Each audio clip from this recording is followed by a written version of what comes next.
You see here all the formations in the 9th Panzer Division unit deck. What we basically have is we have a headquarters card, the 9th Panzer Division headquarters. Then there's 3 artillery formations. You've got a Pioneer Battalion, Replacement Battalion, Light Flak Battalion and a Panzer Supply column. Then going over here we have 3 regiments. You've got 11th Motorised Rifle Regiment, and that, so you have headquarters and 2 troops cards. These are both infantry, so they are soft troops. You've got 10th Motorised Rifle Regiment headquarters and 2 troops. One is hard, so that's tank, and one is soft infantry. Then you've got the 33rd Panzer Regiment headquarters, and that has 2 troops, and they are both tank troops. So you tell that by these are blue and these are green. So blue is hard, green is soft, and they have different combat factors. They have some, so these infantry have some combat capability against tanks, but the tanks have their own combat capability and pretty good against infantry as well. And that all varies, you know, depending on different units and forces. Then we also have, quite unusually, I don't really know how these organisations were historically, but then we have another headquarters, the 9th Motorised Rifle Brigade. So it's not a regiment but a whole brigade, and in that I don't really know how they would be formed, but I put a reconnaissance battalion, Panzerjäger battalion and motorcycle battalion. So these are all kind of like pioneer troops. They're able to take cover in a way that none of these other formations are able to do. So that's 3 extra troops cards. And what one's going to do then is to choose 4 of these cards that are going to start on the table for the mission.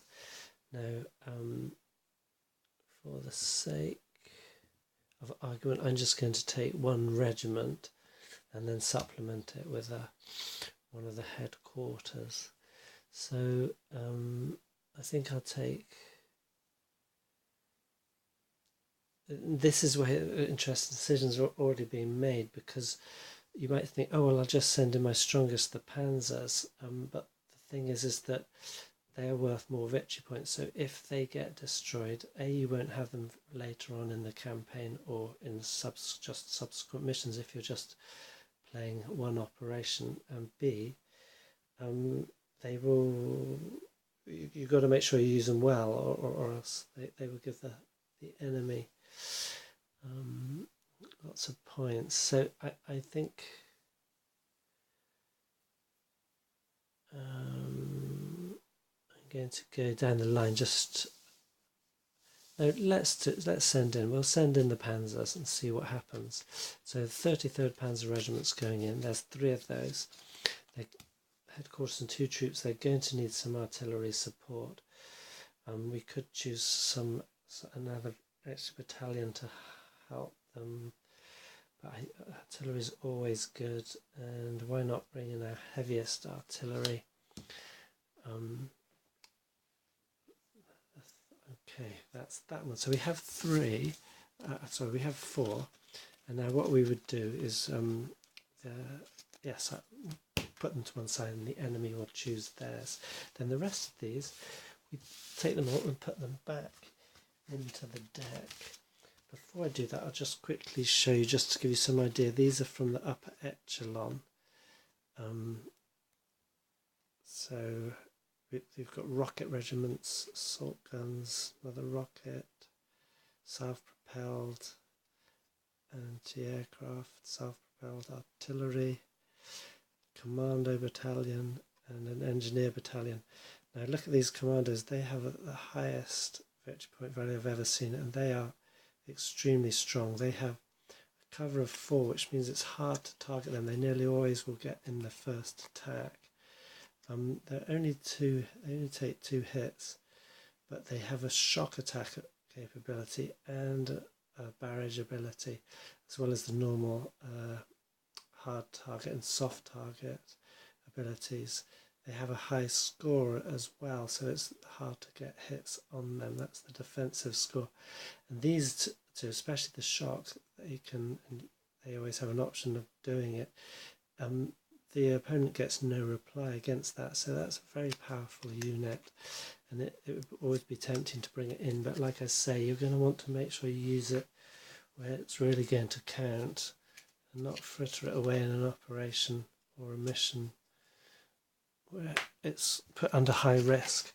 But anyway, so it goes in the deck, and I would mix those all back together. And this is what the Soviet side is fielding in the 18th Tank Corps.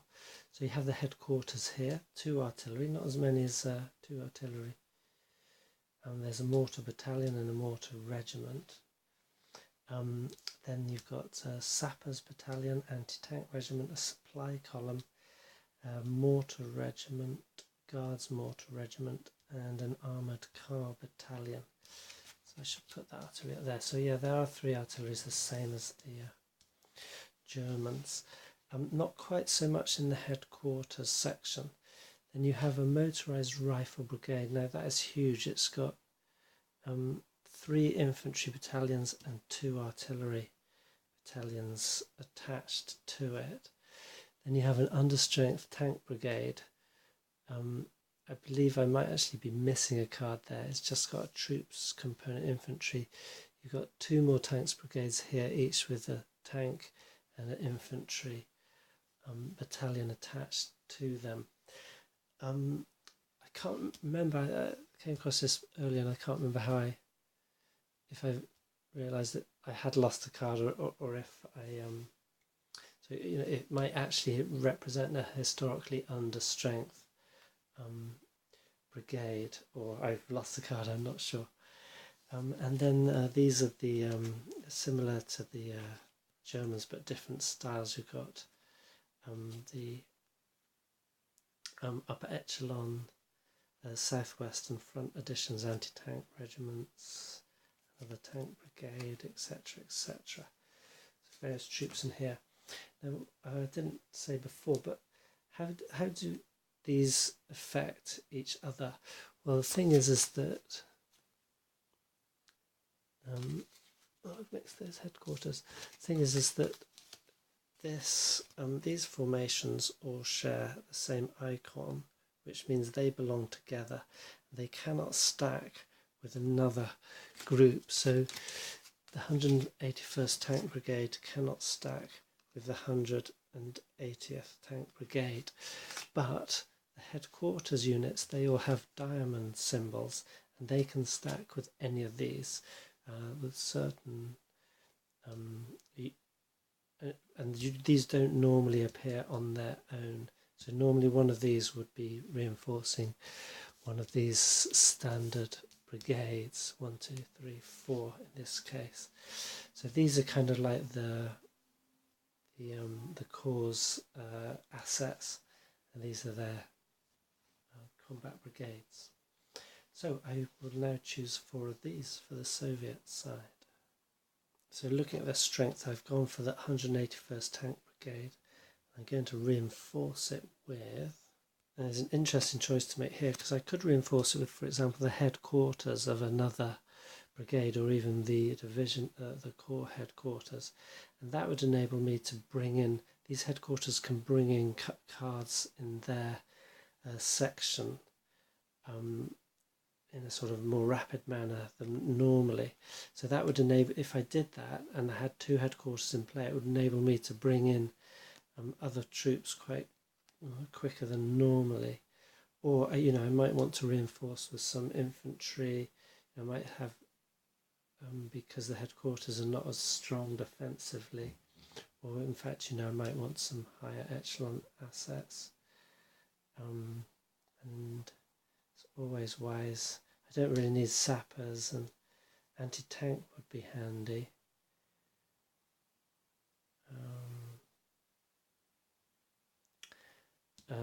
But artilleries are always great to have. I think I'm going to go for that. It's kind of the standard to do. So that's the 4 cards of them chosen. So these will all go back into the deck. Now I optimistically said, oh, I'm reinforcing this brigade with the artillery, and similar here, but as we know, one of these is going to get discarded. So essentially what you would do is you would hand it to your opponent and say, here you are, pick one. He will go right, that one. And then this goes into your discard pile. And in this case, Germans are not going to start with their artillery component. Curses, but you know you're going to be missing one. And then vice versa. Okay, so the same. So each side has not managed to organise their artillery at the start. These go into the discard pile. So normally you'll have your draw deck here, and as you draw cards, you either put them into your hand and bring them to play or discard them. But headquarters here's a headquarters card. It has a section called commit, and that means you can draw any one card from the same with the same icon from your deck and bring it onto to stack with this headquarters card. So if I had lost one of these and retained the artillery, one of my first actions might well be to activate the headquarters and commit that card out of the discard. So it would cost me an action, but I would get it back. But unfortunately, because we have lost this asset, it has a different icon, so that headquarters cannot commit that out of the discard into the game. So that's probably gone for good for this operation, or at least this mission.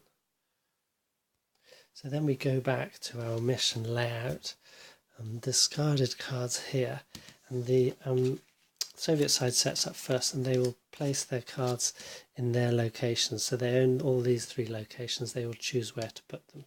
You can do it as you like, they might all stack together.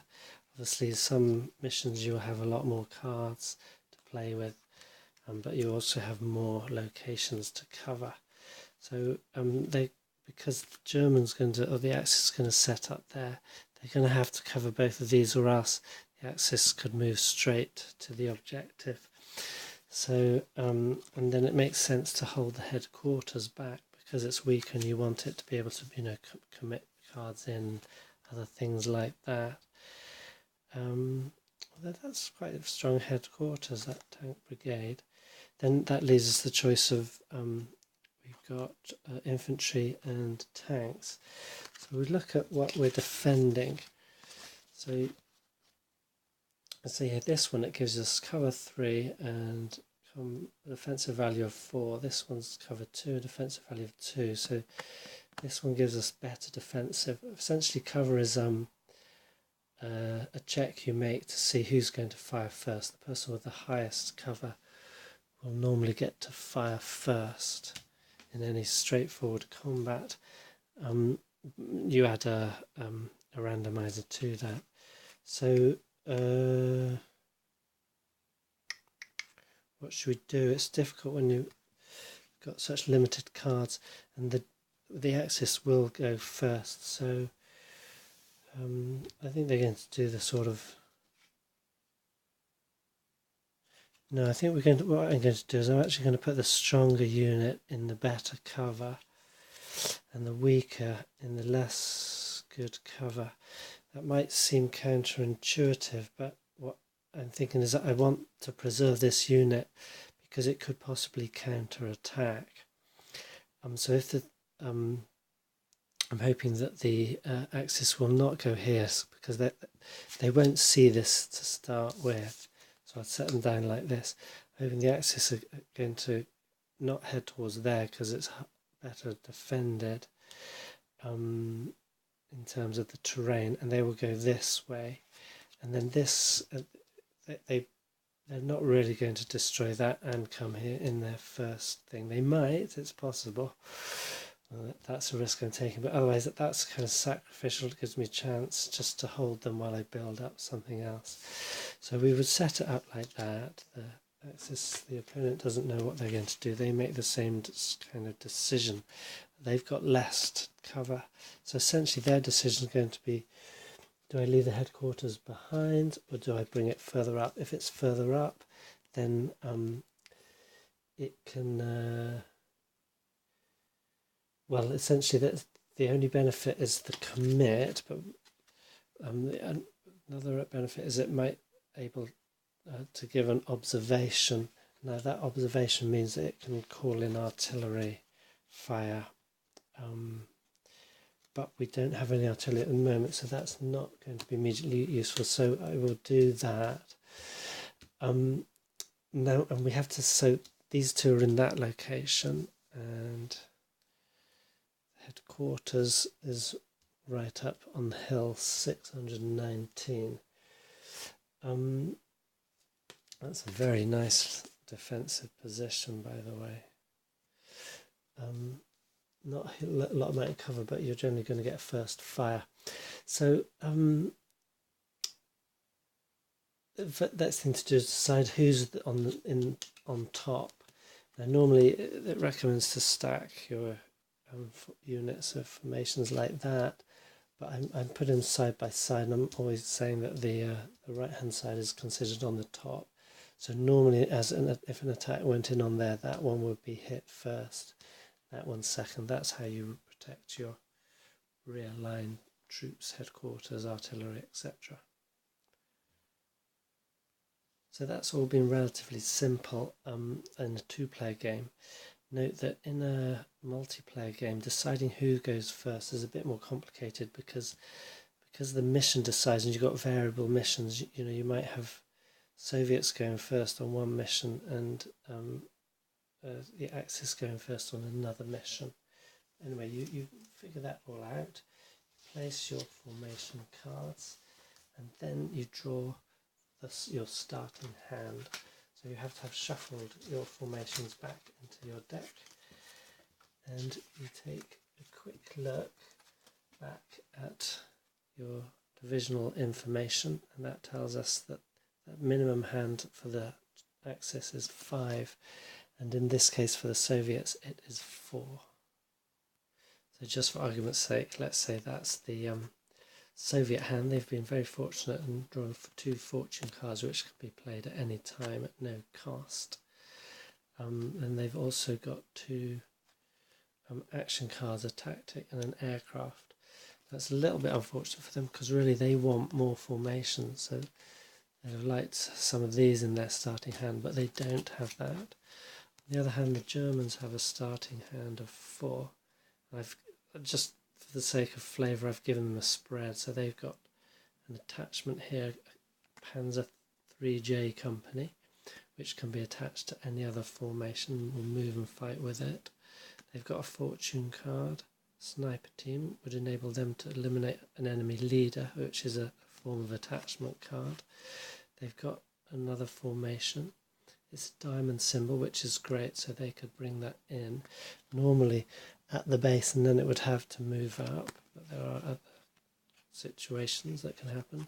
They've also got a tactics, and then they've got a field works card, more useful if you're on defence, but you never know about that surprise counter-attack. So we draw our hands, and then we prepare. Last thing we do to prepare the game is prepare our reinforcement decks.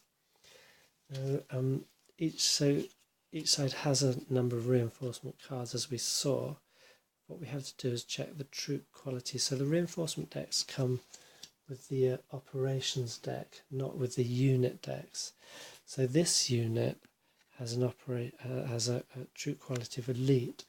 That means when you check it on the operations deck's reinforcement chart, if the Axis are elite, they only get 2 reinforcements cards.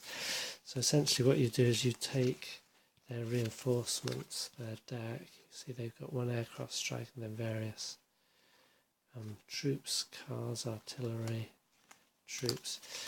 You will shuffle that deck and you will turn over all but 2.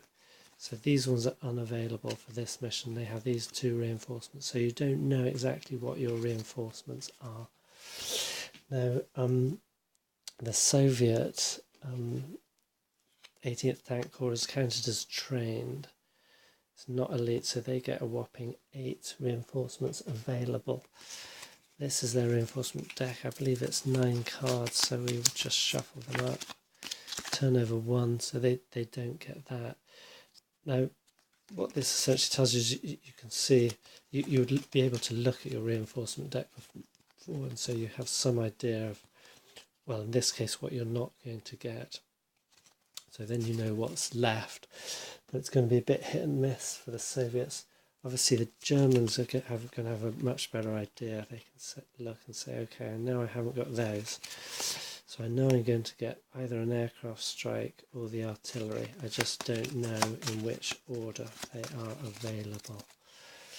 And that is it. So you've got your reinforcement decks. You'd set up the rest of your decks as... So the Axis side will set up like this. Their reinforcement deck is here, and next to it is a space for withdrawals. So as formations take hits, if they're not destroyed, they are brought into the withdrawal area here. Then they have an informational card, just to remind you the hand size, minimum and maximum.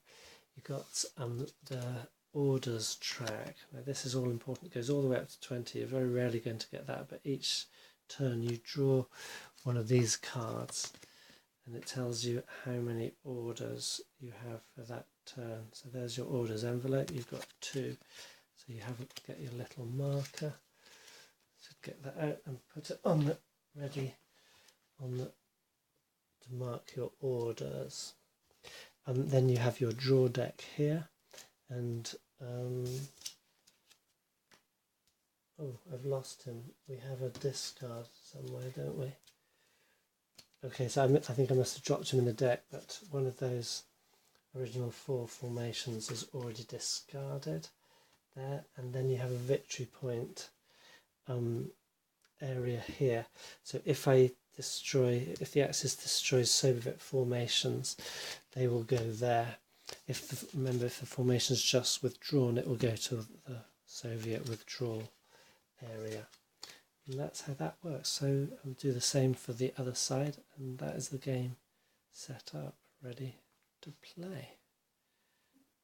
So there's the whole thing set up. I can't quite fit everything in one shot, but you get the general picture.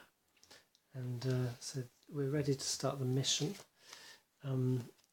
At every operation you go to 100 victory points, so the objective here is worth 36 victory points, and the base itself is worth 15 victory points. And on the board we've got 8, 14 and 12, so what's that, 26, 34 victory points worth of Soviet units, and 66, 80, 91 versus of Axis units. So each of these is worth at least double of these in victory points. So you can see that the Axis forces, in this case the Germans, need to obtain the objective without losing anyone. Otherwise, any of the 3 of those units lost, it's going to pretty much nullify the victory points gained in the objective. But you do find that most often troops withdraw. They would tend to be withdrawn quicker than they are exterminated. So withdrawal will mean it won't be available for a further mission in the operation, but at least it's not victory point for the enemy. And that's it. You're now ready to play the game.